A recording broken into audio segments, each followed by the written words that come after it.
চলো যেটা বলেছিলাম তার সেই অনুযায়ী আমি আরো 3টে বাক্য লিখলাম। কি লিখেছি? কুহু এবং বিহু অঙ্কগুলো সব করেছে, ওরা আমার সঙ্গে আসবে, মেয়েটি প্রতিদিন তোমাকে দেখে। এই যে বাক্যগুলো, এই বাক্যগুলো আমি কিভাবে লিখবো? প্রথমে আমি কি দেবো? করেছে। করেছে মানে হ্যাভ হ্যাজ এর ব্যবহার আছে। করেছে মানে কি? হ্যাভ হ্যাজ এর ব্যবহার। তাহলে সিম্পলি কি হচ্ছে? কুহু অ্যান্ড বিহু, কুহু অ্যান্ড বিহু হ্যাভ, যেহেতু দুজনে আছে হ্যাভ লিখে দিলাম। আমি কি বলেছিলাম? সাবজেক্ট হ্যাভ বা হ্যাজ, হ্যাভ হয়ে গেল, তারপর মেন ভার্বের থার্ড ফর্ম কি হচ্ছে? অঙ্কগুলো সব করেছে মানে হচ্ছে সলভ। সলভ, কুহু and Bihu have solved all the sums, all the sums। কিভাবে উত্তরটা হয়ে গেল?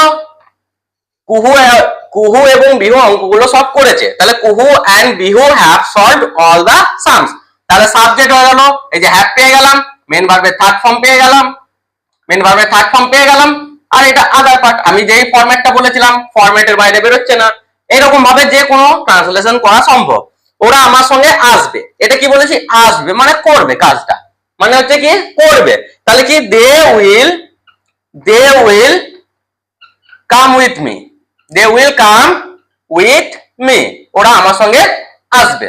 তাহলে কি হলো? এখানে সাবজেক্ট পেয়ে গেলাম, উইল বসে গেল। আমি কি বলেছিলাম? আসবে, এখানে শ্যাল বা উইল এর ইউজ হয়।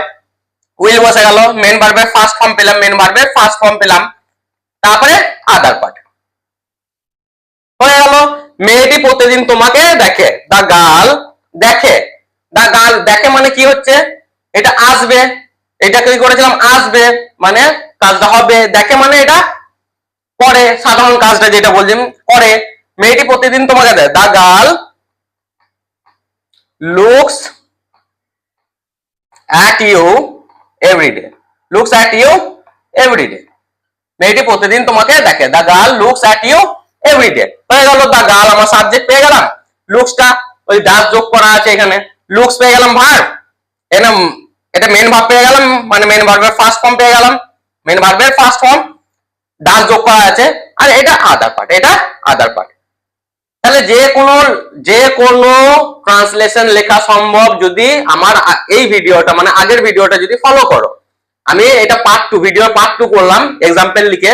ভিডিওর ফার্স্ট ওয়ানটা যেটা আছে সেটাকে যদি তোমরা সব ফরম্যাটটা ফলো করো তাহলে যে কোনো বাক্য লেখা সম্ভব। এবার এর থেকে যত বড়ই সেন্টেন্স তোমরা লেখো, ঠিক আছে, যত বড়ই সেন্টেন্স তোমরা লেখো তা তোমাদের কোনো অসুবিধা হবে না। আমি একটা বড় সেন্টেন্স লিখে তোমাদেরকে দেখাচ্ছি। চলো একটা বড় সেন্টেন্স আমি বললাম, তো বড় সেন্টেন্স আমি লিখলাম, সে বনে গিয়েছিল কাঠ সংগ্রহ করতে কিন্তু আর ফিরে এলো না। একটা বড় সেন্টেন্স মানে কিছুই না, সে প্যাটার্নের মধ্যে থেকেই থাকে, কিন্তু কি হয় এখানে যেহেতু ক্লজ জিনিসটা আছে, ক্লজটা আমি পরে বলবো, ক্লজ জিনিসটা আছে সেই অনুযায়ী, বা কমপ্লেক্স সেন্টেন্স হতে পারে, কম্পাউন্ড সেন্টেন্স হতে পারে, এই অনুযায়ী সেন্টেন্স গুলো দুটো সেন্টেন্সের যোগ হয়ে যায়। যেমন এখানে সে বনে গিয়েছিল কাঠ সংগ্রহ করতে, এই একটা সেন্টেন্স, কিন্তু আর ফিরে এলো না, এই কিন্তু দিয়ে আর একটা সেন্টেন্সকে যোগ করা আছে, আর কিছুই না, এই কিন্তু দিয়ে আর একটা সেন্টেন্সকে যোগ করা আছে। তাহলে এখানে কি বললাম? এটা হচ্ছে ফার্স্ট সেন্টেন্স, এইটা হচ্ছে সেকেন্ড সেন্টেন্স, ঠিক আছে। তাহলে আমার একটা সেন্টেন্স লিখতে গেলে ফরম্যাটেই লিখতে হবে, কিন্তু কি এই যে এখানে আমি কিন্তু শব্দটা দিয়ে কি পেলাম? দুটো সেন্টেন্সের জয়েন পেলাম। এবার কি করতে হবে? কিছুই না, সে বনে গিয়েছিল কাঠ সংগ্রহ করতে, তাহলে এইটা লিখতে গেলে সেটা হচ্ছে আমার সাবজেক্ট হি। এবার গিয়েছিল মানে কি? গিয়েছিল মানে হচ্ছে গিয়ে কাজটা হয়ে গেছিল, তাহলে he went to the jungle, to the jungle, he went to the jungle. কি? কাঠ সংগ্রহ করতে, সংগ্রহ করা হচ্ছে কালেক্ট, করতে মানে হচ্ছে টু দিয়ে লিখতে হয়। এই যে করতে, এই ধরনের বাক্যগুলোকে টু দিয়ে লিখতে হয়, যেগুলো বলি আমরা ইনফিনিটিভ ভার্ব, এটাকে বলি infinitive. To collect, to collect the wood, to collect উডও লিখতে পারি, টু কালেক্ট দি উড, কাঠ সংগ্রহ করতে। He went to the jungle to collect the wood, কিন্তু আর ফিরে এলো না, বাট ডিড নট রিটার্ন, তাহলে কি হলো? He went to the jungle to collect the wood, but to collect wood করে দিই, কালেক্ট দা না, to collect wood but did not return. তো এইরকম ভাবে একটা বড় সেন্টেন্স লিখতে গেলে আমাদেরকে এইভাবে লিখতে পারে, কিছুই না। তাহলে he went to the jungle to collect wood, এই একটা সেন্টেন্স হয়ে গেল, বাট ডিড নট রিটার্ন, এখানে কোনো সাবজেক্ট লিখ নাই, যেহেতু সাবজেক্টটা হি নিজেই আছে। তাই এই বাট দিয়ে কি করলাম, আমি দুটো সেন্টেন্সকে জয়েন করে দিলাম। এই রকম ভাবে যে কোনো বড় সেন্টেন্স, এর থেকেও বড় সেন্টেন্স হোক, ঠিক আছে, কোনো ব্যাপার না, যে কোনো সেন্টেন্সই হোক তোমরা এইভাবেই লিখতে পারবে।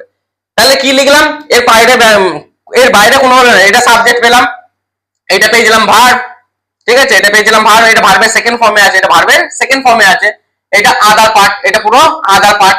আবার এখানে এটা লিঙ্কিং ওয়ার্ড, এটা আদার পার্টের মধ্যে পড়ছে, এটা হচ্ছে লিঙ্কিং ওয়ার্ড, এটা হচ্ছে লিঙ্কিং ওয়ার্ড, হ্যাঁ, এটা হচ্ছে লিঙ্কিং ওয়ার্ড।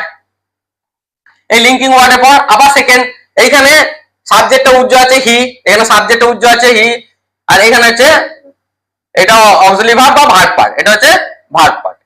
এরকম ভাবে মানে বাট দিয়ে, বাট ডিড নট রিটার্ন, এটা আমি যেহেতু হি নিজেকেই বোঝাচ্ছে তার জন্য হিটা আর বসাই না এইখানটায়, কারণ এই সেন্টেন্সে অনেক প্যাটার্ন আছে সেই কারণে। তো এইরকম ভাবে যে কোনো বড় সেন্টেন্স লেখা সম্ভব। তোমরা যত প্র্যাকটিস করবে তোমাদের আইডিয়া তত ক্লিয়ার হবে। He went to the jungle to collect wood but did not return.